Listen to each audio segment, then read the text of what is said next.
So I heard something there that I just thought was beautiful. Last year, the Surgeon General, who's going to be here, and I think in the next session, talked about the power of joy in the world of health.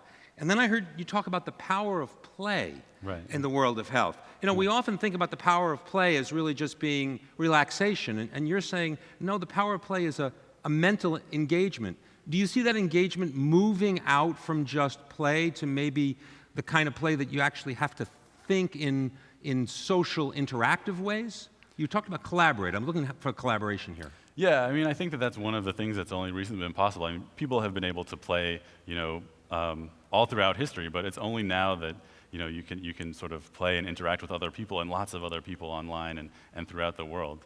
So I think that, yeah, I mean, I think we're going to see a lot more of that in the future. One more question before we bring up a surprise we have, which is, you're talking about shapes of proteins. Is that something that one person asked, is that something computers are eventually just going to be better than humans are? You know, do we see a day sort of like chess master programs where the humans will move on to something else, or is proteins a fundamentally permanent problem? This is actually why we started, part of why we started the Folded project is because even for very simple proteins, the number of shapes that it could take and that the computer would have to search through is just simply astronomical. And you know, these distributed computing projects just can't search and find the answer. So that's sort of the motivation partially for starting the project as well. When we were talking, I said, all right, I can only imagine the winner of this thing. I can only imagine, you know, I've got this image in my mind, and I'm sure many of you do too, of what would it be like to be the winner of a protein-shaped folding contest where, you know, what underground lab did this person come from? But I think you're going to be surprised because we have the winner all the way from the United Kingdom coming to visit us. We have the winner of the protein folding contest. Mimi, come join us. We're going to have some surprise. So Mimi, why don't you tell us what it is you do? Other than win the world's hardest puzzles.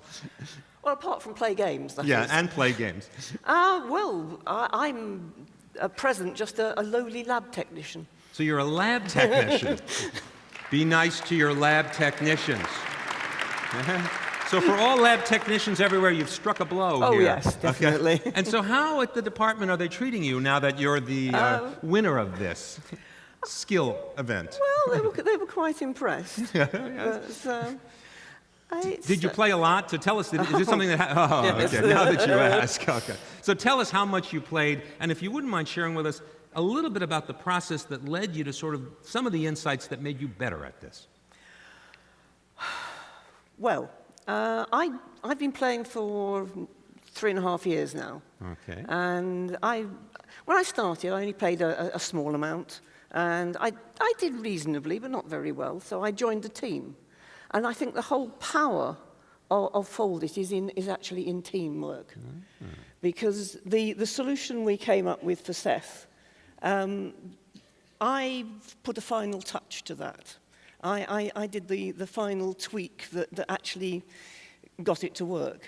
But when I tried to do that on the work I'd done solo, it didn't work. It didn't happen.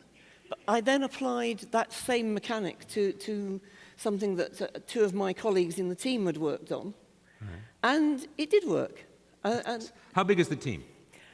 We have about a dozen or so active players. And was that team, was it spontaneous, or did you go out and recruit people? How did the team assemble? It's grown over time. Mm-hmm. People join, people play for a bit. Sometimes they stop playing. Are they all in the same area? Are they all from the UK? No, we have a couple. We have some people in the US. We have a player in Canada. We have quite a few in the UK, and we have someone in the Netherlands. So you assembled a global team without an NIH grant, okay? Yeah. Right. And are many of the team, like yourself, not highly specialized in shall we say, protein folding interactions?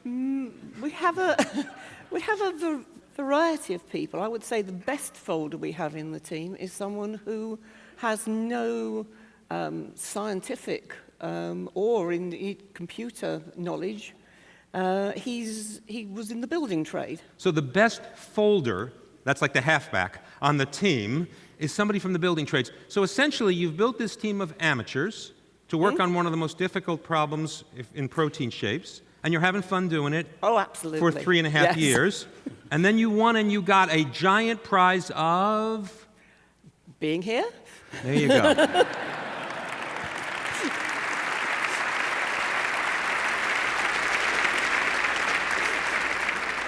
So, crowdsourced science, which perhaps some people might look down their nose at, especially by amateurs, might be nice for astronomers to discover new stars in the sky, but it sounds like there's opportunities here. I think that what we have shown is that if we get the right game, there are potential there for all sorts of things to be found.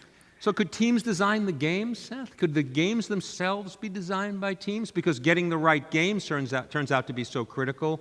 Maybe the problem of creating the right game needs to be crowdsourced. Or is that an artist's job?